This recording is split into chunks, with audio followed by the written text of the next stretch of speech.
আমরা আন্তর্জাতিক প্রবাসী মানবাধিকার ফাউন্ডেশন বর্তমান পরিস্থিতিতে 9 দফা দাবি আমরা সরকারের কাছে উপস্থাপন করেছি।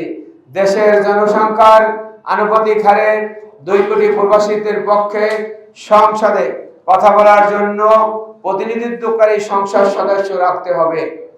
তারা যেন সংসদে তাৎক্ষণিকভাবে প্রবাসীদের সমস্যাগুলি উত্থাপন এবং সমাধান করতে পারে।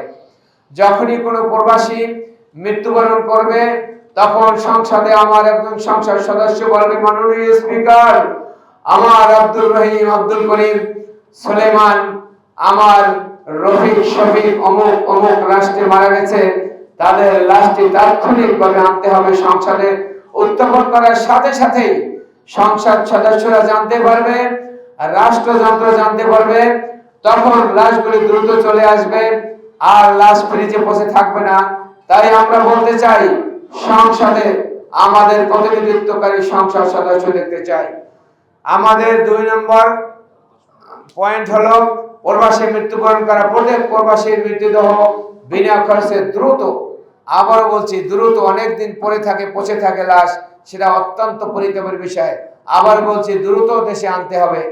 3 নম্বর, প্রবাসীদের এয়ারপোর্টে ভিআইপি সম্মান দিতে হবে, যেন প্রবাসীরা কোনো প্রকার সম্মানহানি না হয়। 4, সিন্ডিকেট ভেঙে নতুন ভিসার দাম কমাতে হবে এবং বিমান টিকিটের দাম কমিয়ে আনতে হবে। 5, প্রবাসীর পরিবারের নিরাপত্তা দিতে হবে এবং প্রবাসে থাকা ব্যক্তিদেরকে জমিজমা দখল বন্ধ করতে হবে।